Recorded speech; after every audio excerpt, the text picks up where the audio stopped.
Everybody knows that that rainstorm did a lot of damage to a lot of places here in San Diego, but I don't think anything looks like this. Take a look. The stormwater was so powerful, apparently it actually lifted up this dumpster and moved it. It clearly was not here before.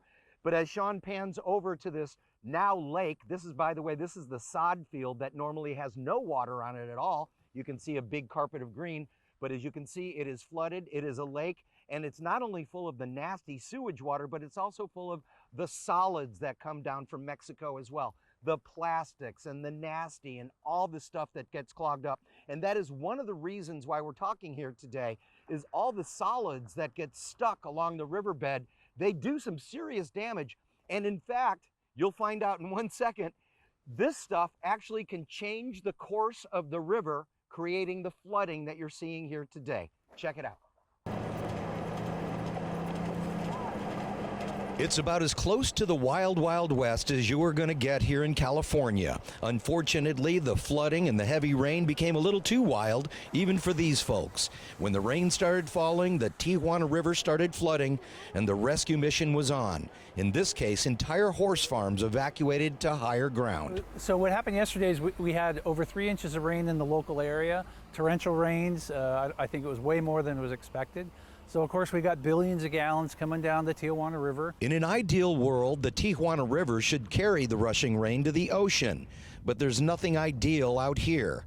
Underneath the Hollister Avenue Bridge, a blockade of trees, bamboo, and trash actually changing the direction of the river. And that trash backs up against these willow trees and branches, create a dam, and what you see is the river flows underneath Hollister Street going west, hits that willow and trash, turns around and flows back towards the east. You heard correctly. The toxic Tijuana River changes direction in this area.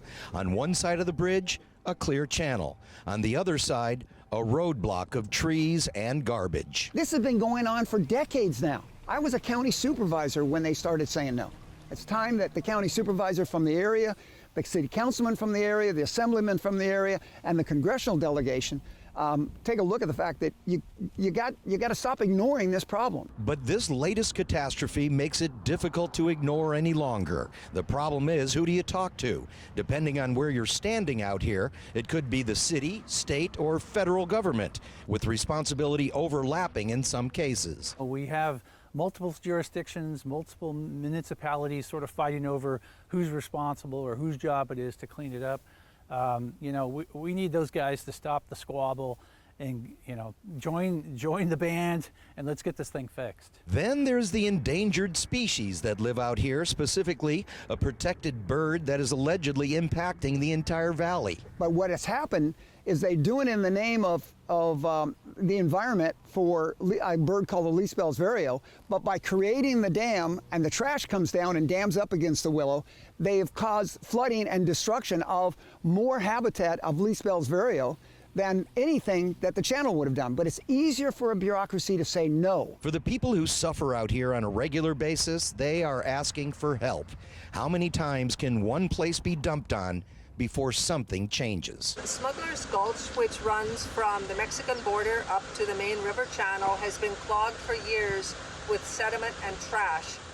The City of San Diego Stormwater is responsible for cleaning the portion from Monument Road to the main channel, and they have not done that. Earlier today, we did reach out to some of the agencies here in San Diego County that could have something to do with this. We haven't heard back from them yet.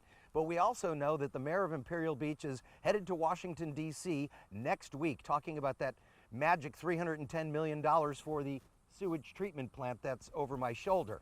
Some of that money, they are hoping, could go to actually clearing these channels and clearing out the solid waste so the river keeps flowing to the west. This has been a problem for a long, long time, continues to be a problem, and the overlapping agencies and the environmental concerns clearly are one of the biggest issues that are preventing this from happening out here, from clearing out those channels. So this certainly is an eye-opener probably to a lot of people who are watching right now, and this is old news to other folks who are just sick and tired of talking about being dumped on from our neighbors to the south. We are in the Imperial Valley, which you can see is just in a nasty state of mind.